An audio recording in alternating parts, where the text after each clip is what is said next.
So, how do you help people become more emotionally intelligent? Right? How do you get the guy on your team to stop talking over everyone in meetings, or get someone else in that same meeting comfortable enough that they can promote their great idea, or help someone show empathy, or step back and take a breath before they say something that they'll regret.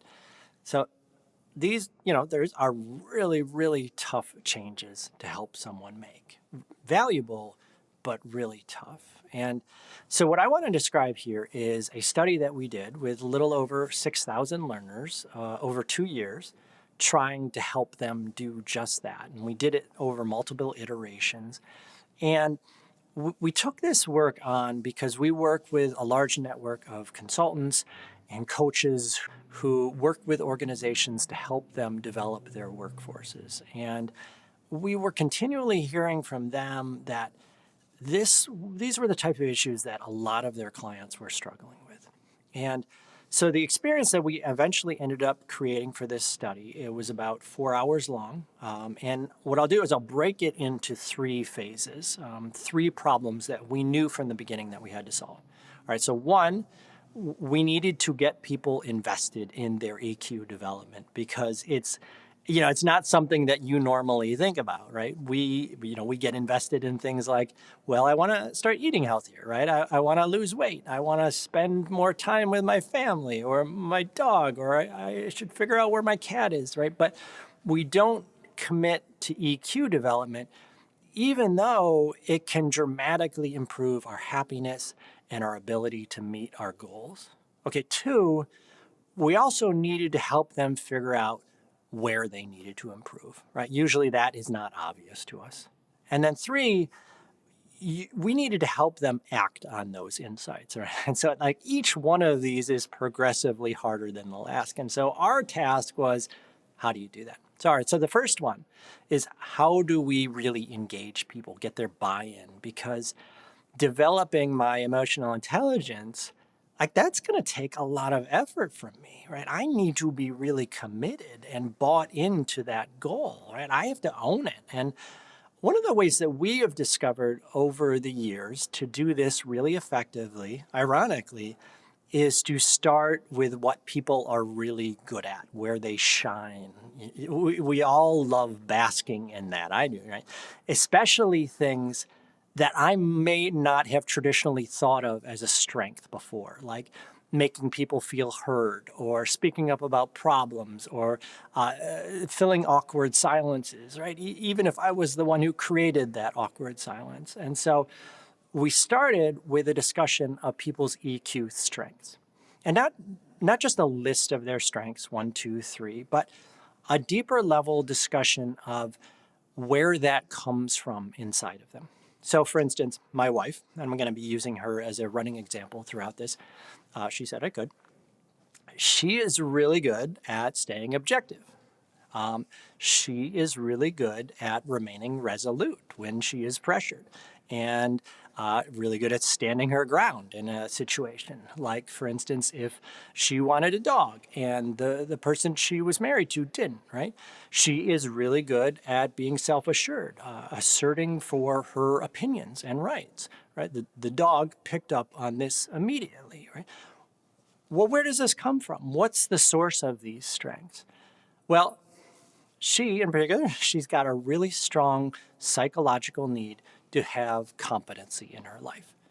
Number one, she needs to be competent, but also the people she's working with need to be competent. She needs things to be accurate. She needs to be self-reliant. And then even a little deeper, she needs to guard her dignity, not expose herself in a way that might make her look foolish or incompetent or weak. Now, we all have these needs at some level, but they're particularly strong with her. Like, I don't personally feel these needs at the same level, right? Anywhere near it, right? I've got my own list of psychological needs that my own issues that I need to take care of, right? For instance, I'm the primary caretaker of a dog now. But once you lay these things out there like this for a person, the connections just pop in their heads. you got them. They see why they act the way they do, and in a way that has really never occurred to them before, that aha moment. And they start to really get in a new way how consequential their behavior is and how important this EQ stuff is. And despite what we sometimes naturally assume, almost everyone has some sort of emotional intelligence. Even those people who you think of as being completely socially incompetent, right? And I'm not talking about people who they don't know which fork goes with which part of the meal, right? I'm talking about those people who you're not even sure they should be allowed to have a fork, right? But even for those folks, their brain has not abandoned its responsibility to help them deal with emotional and social situations. It's just that brain is better at certain parts of emotional intelligence than others. And it may not be the aspects of emotional intelligence that our culture tends to shine its spotlight on, right? Like being poised or charismatic or a good mingler, right? That's what we often think of when we think of an emotionally intelligent person. But that person's form of EQ is nonetheless crucial to helping that person navigate their particular social and emotional landscape, how they see the world, what's important to them. And so this is the model that we used in the program to help people understand their EQ strengths and challenges. It's a personality model called DiSC. So really briefly, I'll talk about the 4 quadrants here. So you can think about people who they're really direct, assertive, sometimes even forceful, D or dominance. The aspects of emotional intelligence that come really naturally to these folks is often being really resolute, standing their ground, being self-assured, asserting themselves, being dynamic, capturing people's attention, persuading. Okay, you probably know people with an I or influencing style, really social and high energy and enthusiastic. Right? They are also really good at slipping into that dynamic mindset, right? Because that conga line, it is not going to start itself. Also, they function really well in situations that call for an outgoing mindset or ones that call for an empathetic mindset. Okay, down here, the S or settiness style, which is accommodating and patient and gentle, right? That's where I fall, right? I'm pretty sure that's where Socks falls. So people here, they're also naturally really good at being empathetic, but as well, great in situations that call for someone to be receptive, to really listen. And then situations that require someone to remain composed, stay calm, not lose their temper. And then finally, folks in the C or conscientiousness style. They're analytical and reserved and precise. Yeah, folks who they really know how to enjoy some good alone time. So as you can imagine, they're also really good at this composed thing, but as well, naturally good at those situations that call for an objective mindset, separating their emotions from facts, noticing when personal relationships are interfering with their judgment or when they're interfering with their ability to make a good decision or interfering with their ability to take a good nap, right? Nothing kills a good nap like a personal relationship. And also the resolute mindset, standing firm. In fact, my wife that I talked about a minute ago, she falls right here, CD, right? She's naturally really good at being objective, resolute, and self-assured.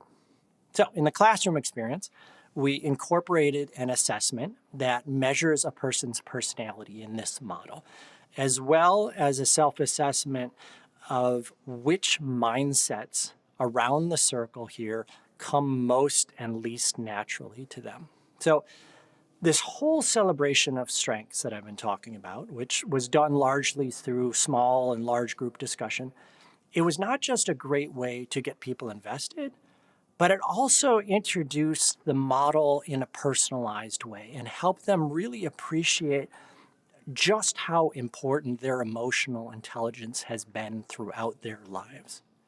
All right, because so the second big challenge we had with learners, and again, as we progress, these are getting more and more difficult. The second was, how do we help them figure out what to improve?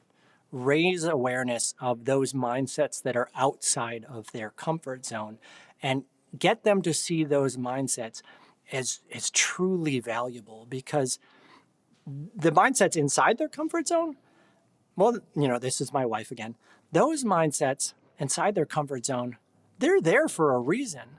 Those mindsets directly reflect her deeper needs and priorities, like being competent and being accurate and being self-sufficient. And the ones outside, right, not only do those not reflect those needs and priorities, oftentimes they're in direct opposition to it. So, for example, being empathetic over here means making yourself open to tender emotions with another person, being vulnerable. Well, that's a threat to self-sufficiency. That's a threat to accurate, logical, objective, impersonal decision-making. It's a threat to not looking weak.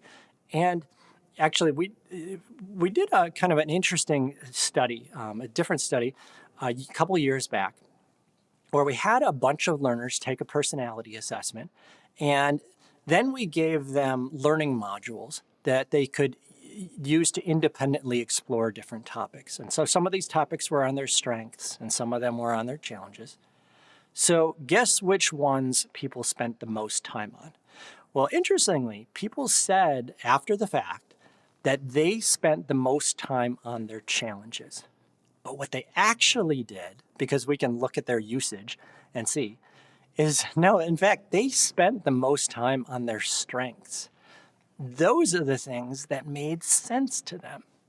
A lot of you have probably heard of the books Grit and Quiet. Grit is, it's a book about the power of perseverance and drive and passion and how to harness it. Quiet is about the power of introversion, the value of silence and solitude. Who do you think read which book? Because that low-key, reserved person, but they could probably really have their eyes opened by reading Grit. And that results-oriented, driven person, they could probably really have their eyes opened by reading Quiet. But I'm going to bet that most readers of these books are probably just reinforcing their own natural dispositions. So how do you overcome this very natural tendency? Well, we talked to learners and facilitators after the session, and what we found is that the two most powerful things here were the video examples and small group discussions. So let me talk about the videos first. What we ended up devising is having the group watch a video of a character who's struggling with a situation. And there's a variety of these different videos, but let me take one in particular. It's of Stephanie, and she's got an I style, and this is her coworker, Tom. And so Tom's asking her to help him over the weekend again. And, you kind of get the sense watching the video, like Tom has trouble getting through most weekends on his own. But this particular weekend, Stephanie's mother is coming into town. And so you hear her internal monologue in the moment, and you can just see how tempting it is for her to say, you know what, sure, I'll do it, no worries. Because she sees how stressed he is. She can just really feel the tension radiating off of him. And she's a compassionate person with this really strong internal drive to help people. And she's got it within her power to make all of that tension go away just by saying yes, even though it's not the healthy choice. So the group gets to talk about what's going on with her and why it is so hard for her to do the healthy thing. All right, and then they get to select, with these videos, 2 healthy choices, 2 different video clips that represent different approaches to handling the situation. One using the self-assured mindset, and then one using the objective. And the group can see a concrete example here of what pushing yourself outside your comfort zone, what difference that makes. And that's what we're teaching here, is agility, is being able to push yourself to make the healthy choice, even when it's not the comfortable choice, sizing up a situation and choosing the most appropriate mindset. Okay, so then here we're at the point where we're having them choose one area where they want to work on. And we have their assessment results, so we know where they scored the lowest. But people are going to be their own best judges of what makes sense right now in their world. And maybe the thing that they actually need to work on, the thing that will actually help them most, well, maybe it scares them too much. Maybe, it's too outside their comfort zone. And, if you tell them, hey, this is what you're going to work on, that's going to die the second they leave the classroom. But the good news is there are always multiple areas that we can work on. So we give them their assessment results, and people were given an effort meter here for each of the mindsets, telling them how much effort it might take for them. So my wife, moving into the outgoing mindset, lots of effort for her to do this, right? And I'm the same. We are collectively super good at getting out of social obligations. And so we talk her through how this mindset or that mindset would help her. But ultimately, it's about letting her choose what would help her most right now. And the learners then get together with a partner and they talk through why they chose what they did and how they see that helping them in real life. This really kind of helps them internalize the commitment that they're making. All right, and then of course, the final phase we had to figure out, and probably the most difficult one, is how do you move that into action? How do you get people to break their really well-worn patterns? And we played with this twofold approach. And so if you're familiar with cognitive behavioral interventions, there is an element in these that is focused on helping people directly shift their behavior. But there's also an element that's focused on helping them shift their thought patterns. Because most of the time, it's these habitual, automatic thoughts that are driving this repeated unhealthy behavior. They are what is making the person in the moment think that this is a good idea. Like yeah, department meetings, they are a good time to show people how flexible I am, right? Even though no one else is having that thought. And so we start by working with the person to help them understand what thoughts are going to pop into their head when they get into a given situation. And, this is something that normally you'd work with a therapist, right, to help the individual work through. But because we know something about their personality, and because we know what aspect of emotional intelligence that they're working on, we can actually really take some targeted guesses at these internal monologues to the point where we get participants telling us like, wow, like that's creepy. Like, how did you know what's going through my head? And so if you're like a really hard charging, driven person and you're trying to be more empathetic, when you get in that situation, it's very likely you're going to have thoughts like, I don't have time to sit here and listen to this, right? I shouldn't have to coddle people, right? Suck it up. Or I know exactly what I would do in your place, right? Instead of being empathetic, right? These things automatically popping in there. And those thoughts, they're going to be dragging you back into your comfort zone over here. That's very normal. Everybody gets that. But to grow, you're going to need to be able to first recognize the thoughts when they're happening. But two, be able to set them aside and to say, you know what, that is my old wiring. Just because I'm having a certain thought, it doesn't mean I have to obey it. I'm in charge here, not my unconscious. Okay, and then there is the behavioral part that we work with them on. And so we incorporate our role play, although we don't call it that because there is a lot of aversion to role play out there, as you may know. But the research, it absolutely shows that practicing this type of concrete problem solving in a session is probably one of the best things that you can do to prepare people to use that material in real life. But in addition to that role play, we also wanted to get really, really specific about what they're going to do in the coming weeks, what concrete behaviors they're going to do. And the problem that we ran into here in the early testings is that people are in vastly different places about what is comfortable or appropriate for them as a first step. Even if we've got two people, let's say they're both super strong DI styles and they're both working on being composed, still this one size fits all suggestion, they're not going to fit all because these people are probably in very different places in their struggle. One person's stretch goal might be to keep the contempt on their face from showing, right? And the other person's stretch goal might be to keep from making growling noises. And if you try that force fit, they're just going to forget when they leave the classroom. On the other hand, if the guidance is too broad, it's not going to be concrete enough. It's just going to wash over them and be forgotten within an hour. And so we decided that it was really about choice and giving people options. Okay, so this is me here. I've got that patient, accommodating S style. I'm working on the self-assured mindset, right? I want to be able to tell people when I have enough dogs. You can see how much effort that takes for me. And I've got a bunch of options for next steps here that have all been tailored to my S style, going from easiest to hardest. Because if you take someone who's a weak swimmer, for example, and you take them to the deep end and you say, jump in, they're not going to drown. They're just not going to get in the water. You've got to meet them where they're at. And the learner is really the best judge of that.